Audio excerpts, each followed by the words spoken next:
David, it's Betty Harrison. Do you remember that night in '68 when I pulled you out of the burning helicopter? Captain Harrison, of course I remember. What happened? I need your help, David.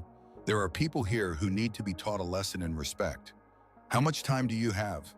They told me to get out of town in an hour, or not to leave at all. Hang tight, Betty. We're on our way. The best is yet to come. Stay with us to find out how it all ends. In the quiet town of Midhaven, Oregon, 75-year-old Elizabeth Harrison had no idea that this ordinary Thursday would change everything. Gray hair, straight back, a legacy of decades of military service. She steered her battered Ford to Sam's gas station, a place she had been visiting for the last 35 years. "Good morning, Mrs. Harrison," greeted Tom, the young attendant. "As usual?" "Full tank, Tom," Betty replied, carefully getting out of the car. Her movements were measured, purposeful. The peaceful morning was shattered by the roar of motorcycles. The sound grew louder until the thunder of engines filled the gas station. 5, then 10, then 15 motorcycles rolled into the parking lot. Their chrome gleamed in the morning sun. The Black Wolves had arrived. Betty's hand remained steady on the pump. Military training kicked in. Assess the threat, stay alert, remain calm. The leader, Raven, dismounted his bike. His leather jacket was adorned with patches that spoke of violence. Eyes, cold as ice, focused on her. "Well, what do we have here? Grandma out for her morning stroll?" Raven's voice echoed across the parking lot, eliciting laughter from the gang. Betty continued to fill her tank. Her expression was neutral. "I'm just getting gay," she replied evenly. "No trouble needed." One of the bikers stepped closer. "Hey, Raven, check this out. Vietnam vet, heard? Granny claims she's a vet." Raven's laughter was sharp. "A woman vet? What were you doing in Vietnam, sweetheart? Serving coffee to real soldiers?" The words struck deep, but Betty did not flinch. They had no idea about the countless nights she spent in evacuation helicopters, about the hundreds of soldiers she saved. "I served my country," she said simply, putting the pump away. Raven stepped closer. "Served your country? The only thing you served was dinner." The gang surrounded her car. Tom disappeared inside the station, calling the police. Betty knew they wouldn't arrive in time. "You should move along," Raven continued, his voice dropping to a threatening growl. "Midhaven belongs to the Black Wolves now." Betty straightened. Her eyes met Raven's without a tremor. "Young man, I've faced things that would make your gang run home to mommy crying. Now, if you'll excuse me, I have a meeting." She moved to open the door, but the thug slammed it shut. Betty's heartbeat did not waver. "Maybe you misunderstood me?" Raven leaned in close. "This is our town now, and in our town, you show respect." "Respect is earned, kid," Betty replied. "And so far, all I see are boys playing at being men." Raven's face twisted. His hand grabbed Betty. "Want to learn about respect? We'll teach you all about respect." Raven's fingers dug into her hand. Betty's mind raced back to that night in '68 when she pulled a young soldier from the burning wreckage of a helicopter. That soldier grew up to be Colonel David Steele Carter, the leader of the largest veterans biker club. The same David Carter who told her, "If you ever need anything, Betty, anything at all, just call." She knew that was about to change. The Black Wolves had no idea what they had just started. Raven's grip tightened. "Get your hand off me," Betty said. Her voice carried the same tone she used to command helicopter crews. Raven hesitated. "Or what, Grandma, are you going to complain about us?" "I don't make threats," Betty replied, freeing her hand. "But I promise you, son, you're making a mistake." One of the thugs laughed. Betty slipped into the car. Tom was inside the station on the phone, his face tense. She knew the local police were powerless. "You're not going anywhere," Raven declared, placing his hand on the hood. "Not until we teach you some respect." "Respect?" Betty started the engine. "I've earned mine, saving people twice as much as you in helicopters under fire. What have you done besides terrorizing innocent people?" Raven's face darkened. The gang surrounded her car. "Get out of the car," Raven demanded. "Right now." Betty reached for the phone. "Want to see what real respect looks like?" she asked. "Just wait," Raven laughed. "Oh, I get it. You're calling for help? Maybe your grandkids? The police? Go ahead, call whoever you want. We'll still be here." You boys ever heard of the Veterans Guardians? She asked, pressing the first digit. Several thugs shifted uncomfortably. The Veterans Guardians were well known, a club of combat veterans led by the legendary David Steele Carter. They were organized, disciplined. What does that have to do with anything? Asked the one with the snake tattoo, his voice tinged with uncertainty. It's simple, Betty replied, continuing to dial the number. Back in '68, there was a young lieutenant. His helicopter was shot down deep in enemy territory. Everyone said it was a suicide mission, but I flew in anyway. The phone began to ring. Raven's face wavered. That lieutenant, Betty continued, her voice carrying across the quiet parking lot. His name was David Carter. These days people call him Steele, and he owes me a favor. The call connected. Carter, a gruff voice answered. David, it's Beth Harrison. Remember that night near Kasani? There was a pause, then Steele's voice softened. Betty, of course I remember. I wouldn't be alive if it weren't for you. What's going on? Betty's eyes locked onto Raven's. I've got some young men here who need a lesson in respect. The Black Wolves, they seem to think Mythaven belongs to them now. The change in Steele's voice was immediate, turning to Steele. Where? Sam's gas station? Don't rush to get here. Those boys aren't going anywhere.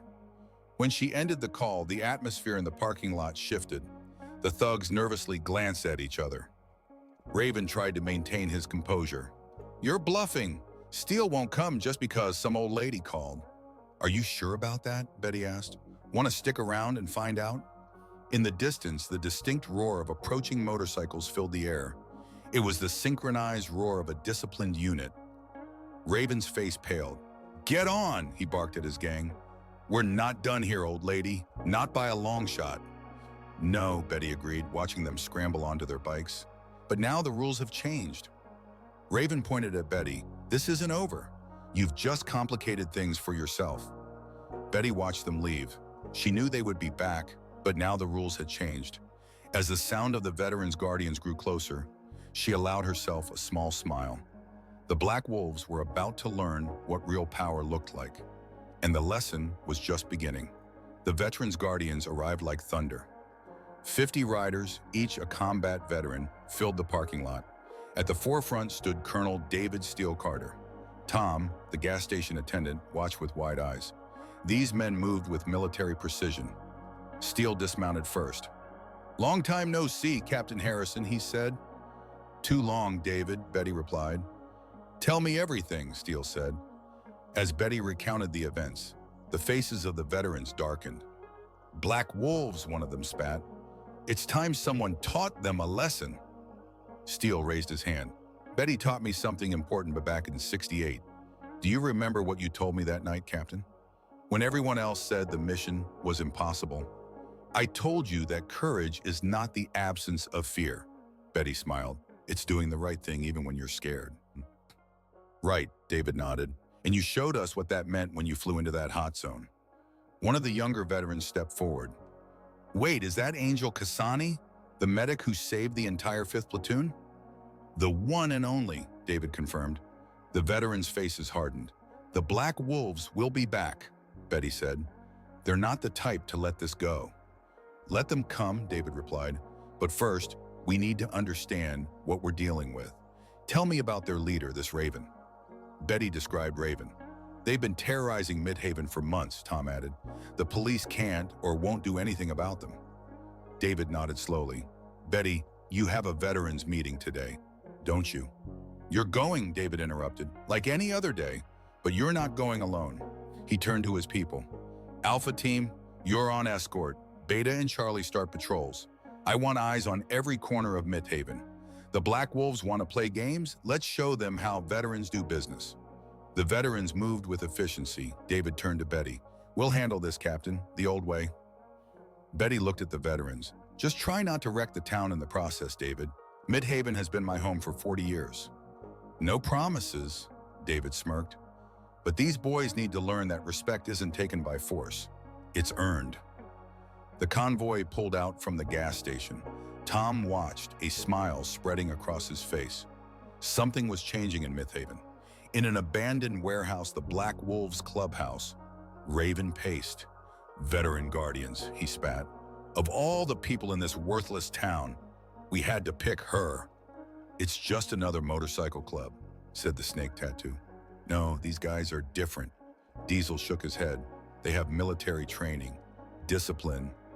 I don't care who they are, Raven exploded. This is our town now. We can't let some old lady and her veteran friends push us out. At the Veterans Center, Betty shared the events of the morning. I remembered something this morning, Betty said. Something from my last mission in Vietnam. We were extracting a group of Marines under heavy fire. The helicopter was taking hits. The hydraulics were failing, but we couldn't leave those boys.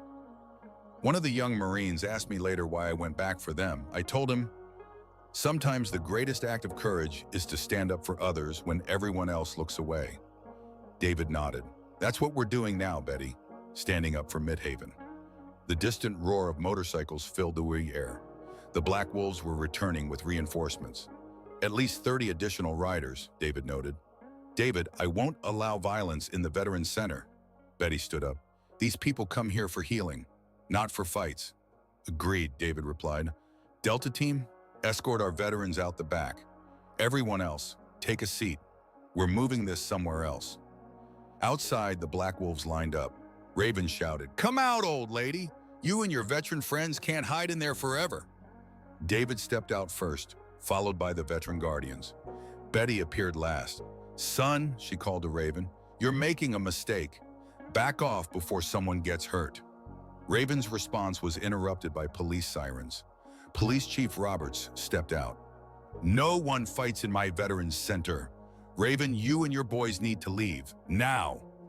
Raven revved his bike. This isn't over.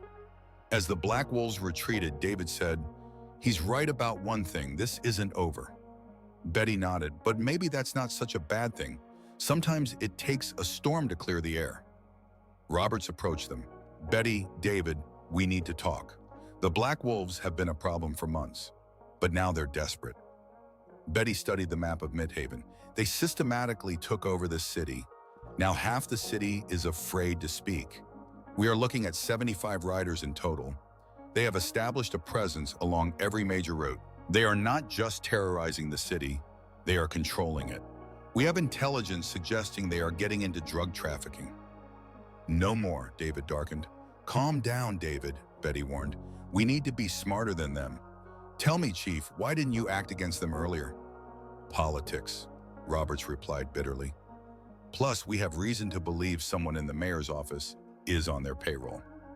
In the Black Wolves' warehouse, Raven was holding his war council. The Veterans Guards are different, warned a rider. They have military training, discipline. I don't care who they are, Raven slammed his fist. This is our city now. We can't let some old lady and her veteran friends push us out. Back at the Veterans Center, Sarah Chen joined them. We need to understand what we are really fighting for, Betty said. This isn't about territory or pride. It's about the soul of Midhaven. The Black Wolves are not just threatening our safety. They are threatening our way of life. How do we fight them without turning Midhaven into a war zone? David asked.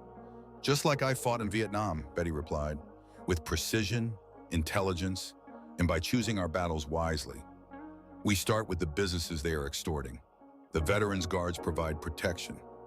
Meanwhile, we gather evidence of their drug operation. Are they going to lie down and take it? Sarah warned. No, Betty agreed. That's exactly what we are counting on. When people get angry, they become reckless. David grimly smiled. Lure them in, make them commit their forces, then hit them where they are weak. Exactly, Betty nodded. But this time we are not fighting with bullets. We are fighting for hearts and minds. This could work, but it's risky, Robert said thoughtfully. The Black Wolves will retaliate. Of course, Betty said calmly, but this time we will be ready. David stood up. Okay, Betty, we will do it your way, but I want you protected at all times. Betty smiled. David, I've been shot at by better men than Raven. Sarah pulled Betty aside. You know what you're starting here, don't you? This could change everything. That's exactly what I'm counting on, Betty replied. Sometimes things need to change.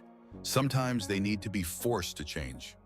The war for Midhaven was about to enter a new phase. Dawn broke over the historic district of Mythaven.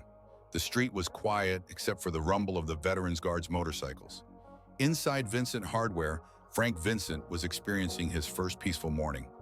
"They usually show up by this time," he said to two veterans. "Not today, Betty," Mike grimly nodded. Betty sat in Diana's cafe. "They will check us out," David said. "Probably today." "I'm counting on it," Betty replied. The sound of approaching motorcycles filled the air. The Black Wolves appeared. Raven led the pack but stopped upon seeing the Veterans Guards. "Right on schedule," Betty murmured. Raven revved his engine and dismounted, walking toward Vincent Hardware. Two veterans stepped forward to meet him.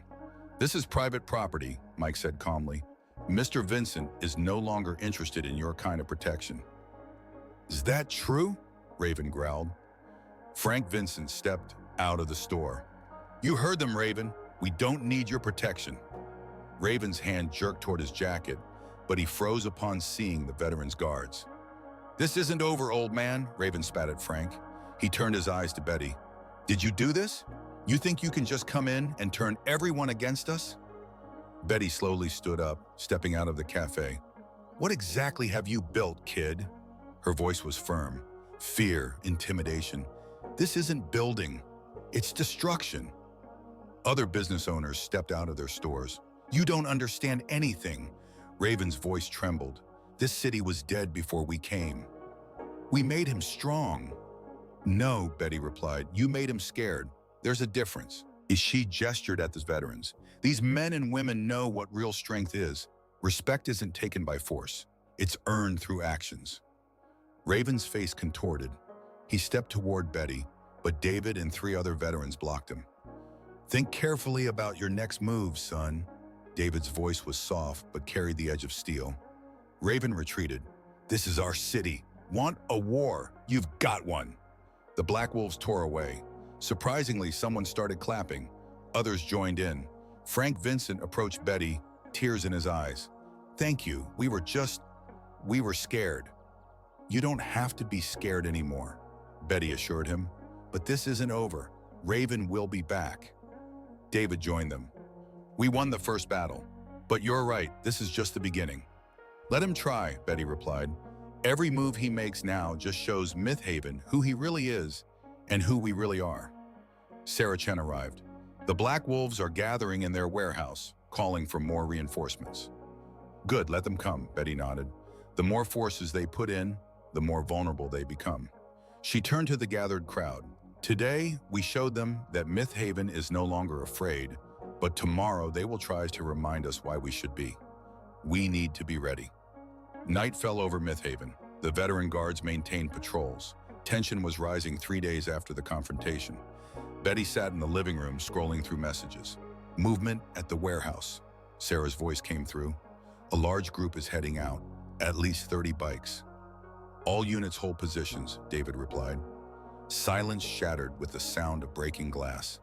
"Fire at Vincent Hardware. Several intruders moving fast." Another message. "Molotov cocktail at Diana's cafe. They're hitting multiple targets." "All units converge on the city center." David's voice remained firm. Betty was already moving. "Sarah, you're their main target. You need to stay safe." "Those are my friends out there," Betty replied. "I started this. I won't hide while they suffer for it." The radio crackled. "Pete's Auto Shop is on fire!" Sarah and Betty exchanged a glance. This wasn't random violence. "Let me through," Betty demanded. Sarah didn't argue. The center of Mythaven had become a battlefield. The Black Wolves struck quickly. Fire trucks were already on the scene. "They knew exactly when to hit," David said. "Your mole in City Hall," Betty nodded grimly. "They're trying to show the city what happens when people resist." "This is just the beginning," David warned. A new voice cut through the radio. "They're in the Veterans Center, several hostile, armed." Betty's blood ran cold. "This crosses the line," David growled. "Wait," Betty called. "This is what they want, to draw our forces thin. It's not about property damage. Raven is trying to break our spirit." Frank Vincent stepped forward. "What do we do then? Just let them burn our city?" "No," Betty replied. "We show them that fire strengthens steel. It doesn't destroy it." She looked at the crowd. "Raven thinks he can break us by breaking our things. But Myth Haven isn't about buildings, it's about people. And people, when they stand together, are stronger than any gang.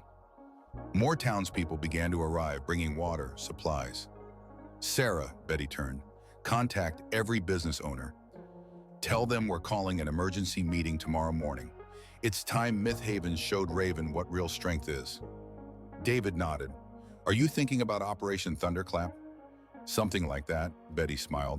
But this time we're fighting not just for territory, we're fighting for home. The fires continued to burn, but they illuminated more than just destruction.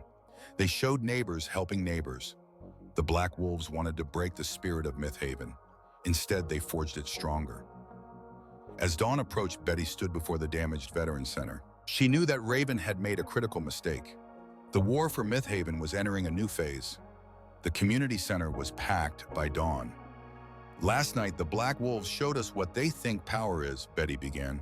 Today, we show them what real power is. Frank Vincent stood up. How? They have the numbers, the weapons, and someone in City Hall feeding them information. That's exactly why we're going to win, Betty replied. True power isn't about how much damage you can inflict. It's about how much you can endure and still keep fighting. David stepped forward. We have ownership of the old factory on Riverside Street. Starting this morning, it will be our new headquarters. The factory sat at a strategic intersection. But that's not all, Betty continued. Every business they attacked last night, we are going to restore. Not one by one, all of them. Today? Diana stood up. How? Most of us don't have insurance. You don't need it, announced Sarah Chen. The Veterans Guardians have established a community recovery fund. We have enough to restore every damaged business. David raised his hand. This is phase 1. Phase 2, make sure it doesn't happen again. Betty pointed to the map. The Black Wolves think they can control Myth Haven through fear, but they have a weakness. They need the city's infrastructure. Starting today, every business in Myth Haven can operate under new safety rules. Members of the Veterans Guardians will train your staff. We will help install panic buttons, surveillance systems. What about their inside source? Someone shouted. The mole in City Hall has already been dealt with, Robert spoke up. We fed them false patrol routes. A spark of hope began to spread. Here's what happens next, Betty continued. Every business they attacked will reopen at sunset. We work together. Frank Vincent stood up. My shop was hit pretty hard. Sunset is pretty soon. You will have help, David assured him. Half of the Veterans Guardians are skilled tradespeople. Sarah stepped forward. We divided the city into sectors. Everything is organized. All we need now is you. The room was quiet. Then Diana stood up. So what are we waiting for? My cafe isn't going to restore itself. The meeting turned into an organizational session. Outside, the sound of construction had already begun. You know, Raven won't take this lying down, David said. I'm counting on it, Betty replied. But this time when he strikes, he won't be hitting isolated targets. He'll be facing a united front. Sarah approached. We have the Black Wolves watching from the edges of the city. They see everything. Good, Betty nodded. Let them watch. By midday, Vincent Hardware had a new roof. Diana's cafe was serving free coffee. The damage to the Veterans Center had been repaired. Betty stood outside. The Black Wolves had tried to burn the spirit of Myth Haven. Instead, they ignited something else. The war was far from over, but the rules had changed. The Black Wolves' warehouse vibrated with tension. They've restored everything, the snake tattoo said incredulously. In one day. Not everything, Raven growled. They've done more than just restore. The video feed showed the changes. New cameras, reinforced doors, tactical training. They're organized, Diesel quietly noted. Military precision. Raven threw a bottle. That old woman, she's not just fighting back, she's changing the whole game. The warehouse door opened. Clerk Mary hurried inside. We have big problems, he announced. The Veterans Guardians have filed for official security contracts with 20 major businesses. They're going legal. They're taking our protection racket. What about police patrols? Raven's face darkened. They fed me bad information. The clerk shook his head. At the Veterans Guardians headquarters, Betty was reviewing the security channels. They're getting desperate, David noted. They've lost income, lost their intelligence network. Desperate people are dangerous people, Betty replied. Raven is too proud to back down. He'll try something big. Sarah entered with a tablet. You were right about following the money. The Black Wolves are involved in more than just protection rackets. They have drug supply lines running through 3 states. That's federal territory, Roberts commented. The DEA will be very interested. Not yet, Betty said. We need to let them think they still have that option. The radio crackled. Several vehicles are entering the city of Ciavis from the north. They're not bikes, heavy trucks, at least 4 of them. David moved to the window. Looks like Raven has called in supplier connections. These aren't local boys. Betty watched the trucks. Involvement of the cartel, probably, Sarah confirmed. If they lose Midhaven, they lose everything. Everything has changed, Betty concluded. This is bigger than just our town.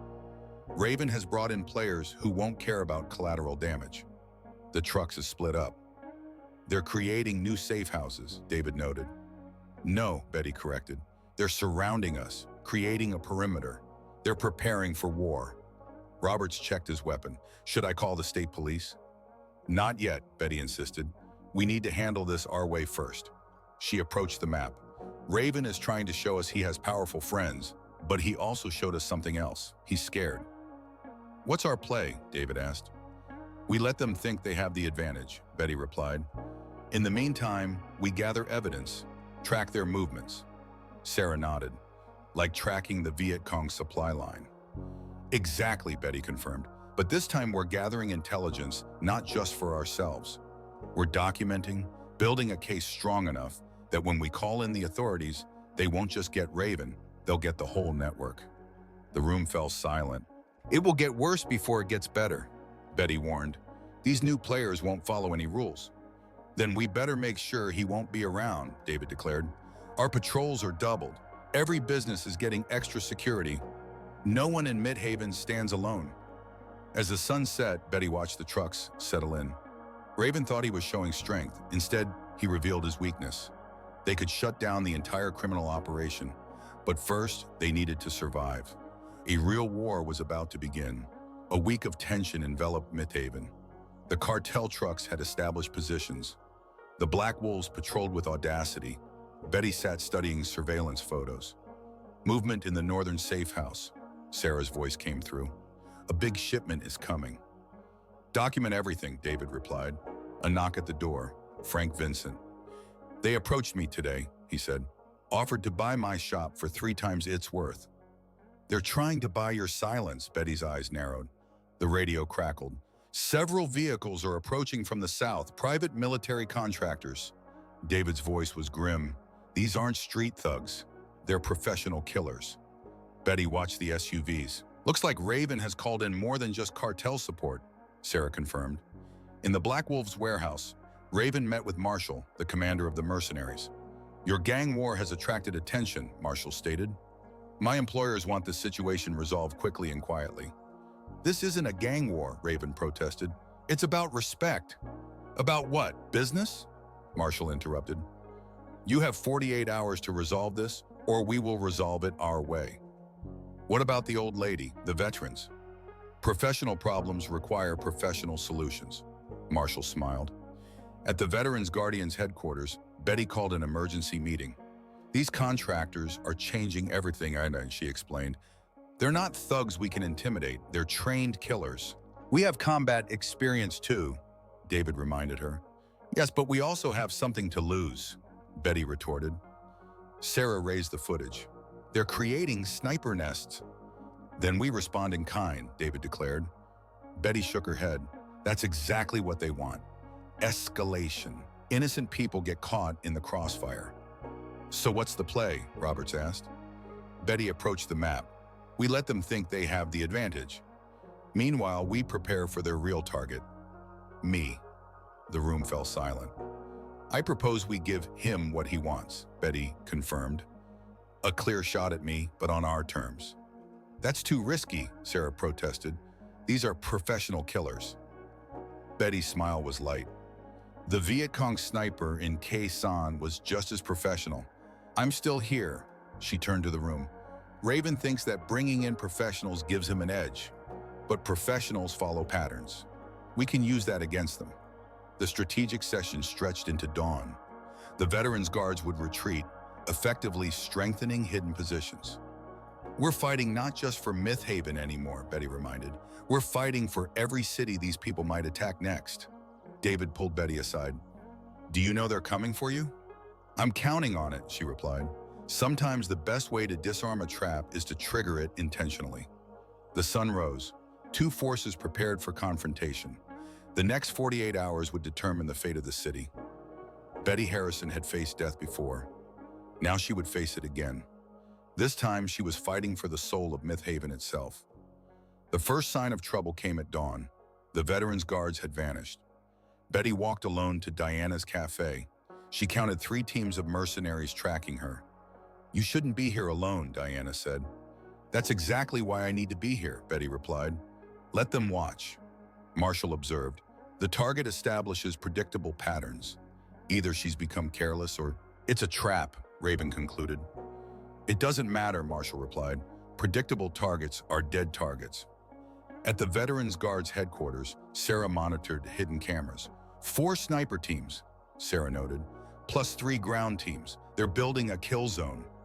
They're following standard elimination protocols, David nodded. Sarah zoomed in on the feed showing Raven. He doesn't look happy. He's lost control, David observed.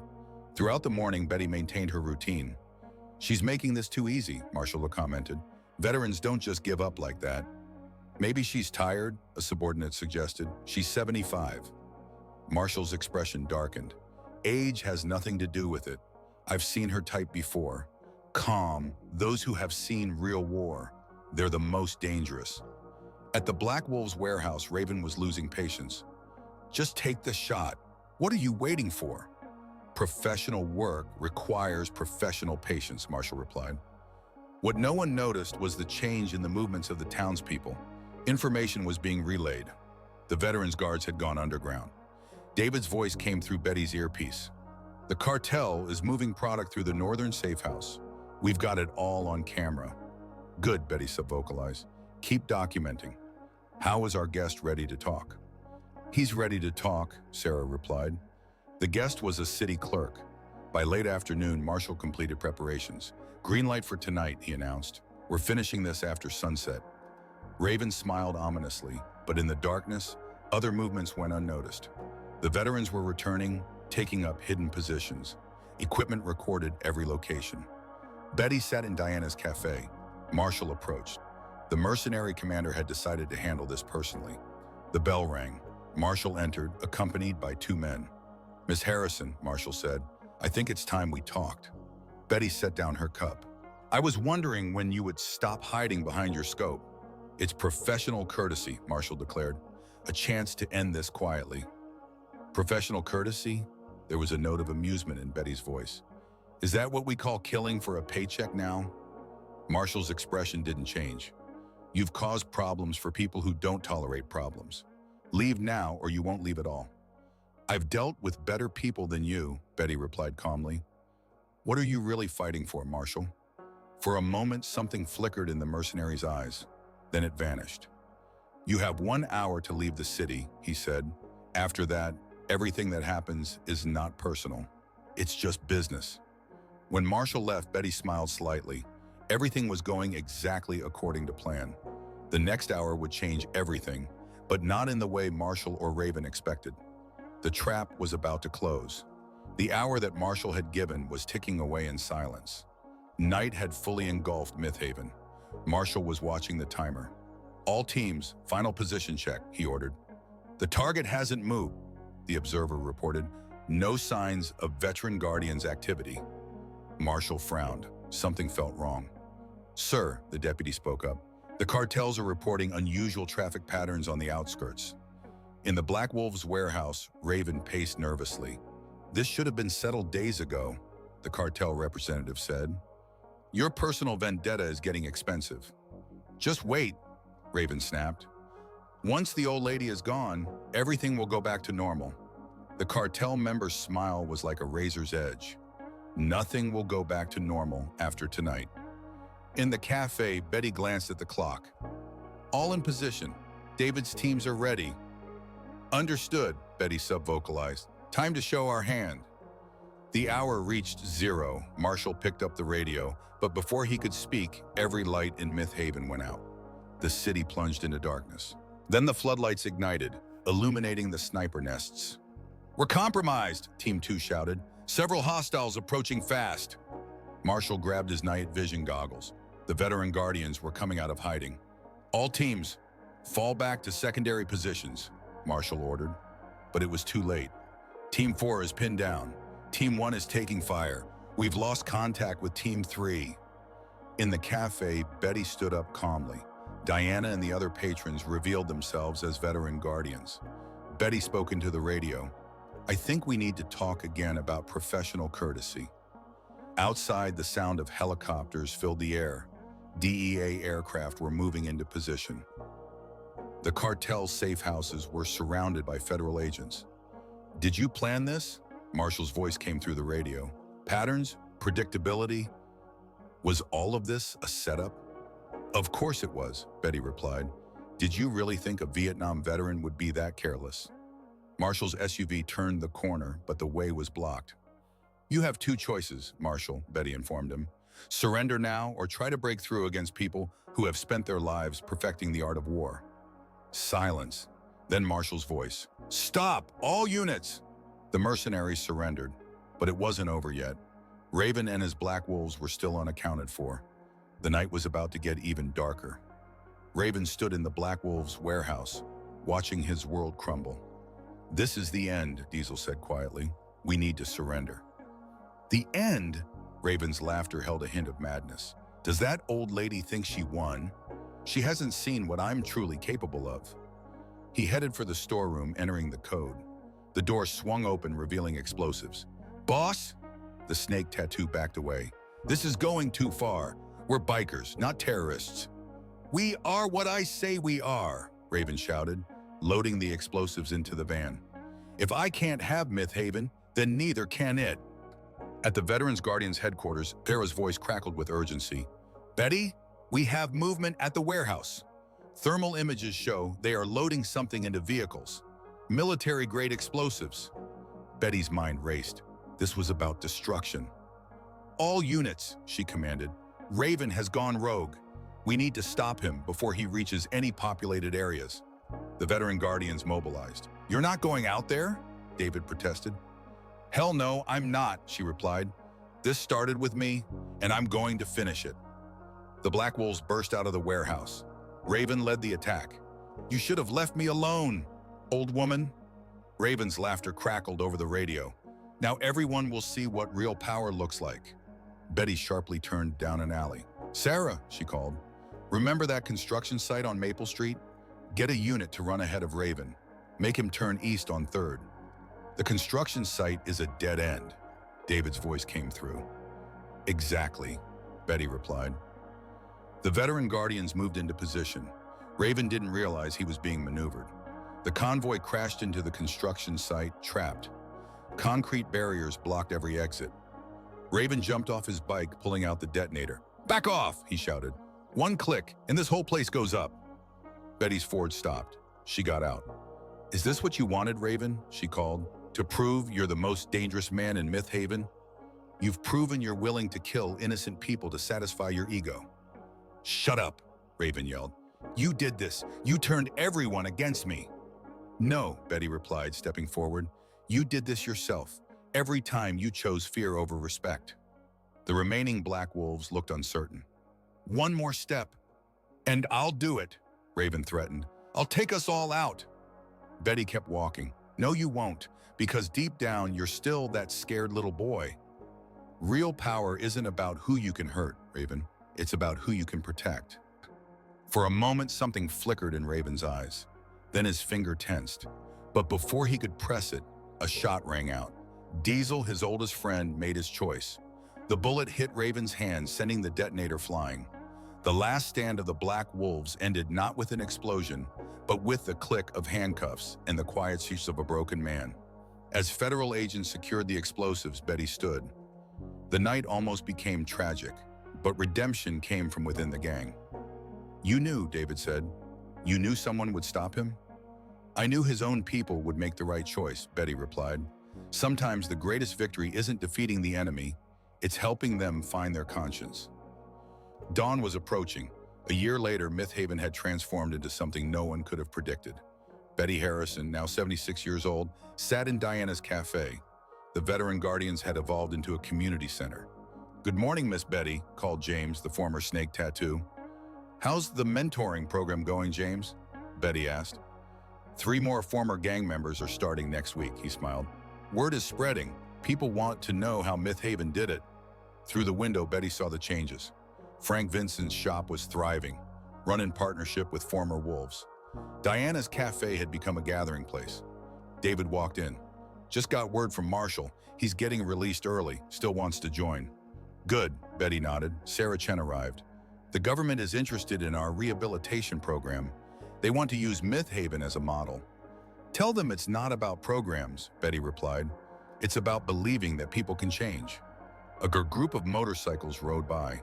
The veteran guardians rode alongside the former black wolves.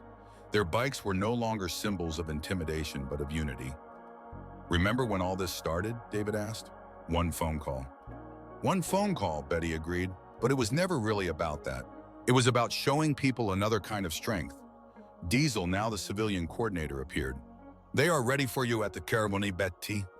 The ceremony was held in the town square, where a new memorial was being dedicated. The crowd represented every aspect of Myth Haven.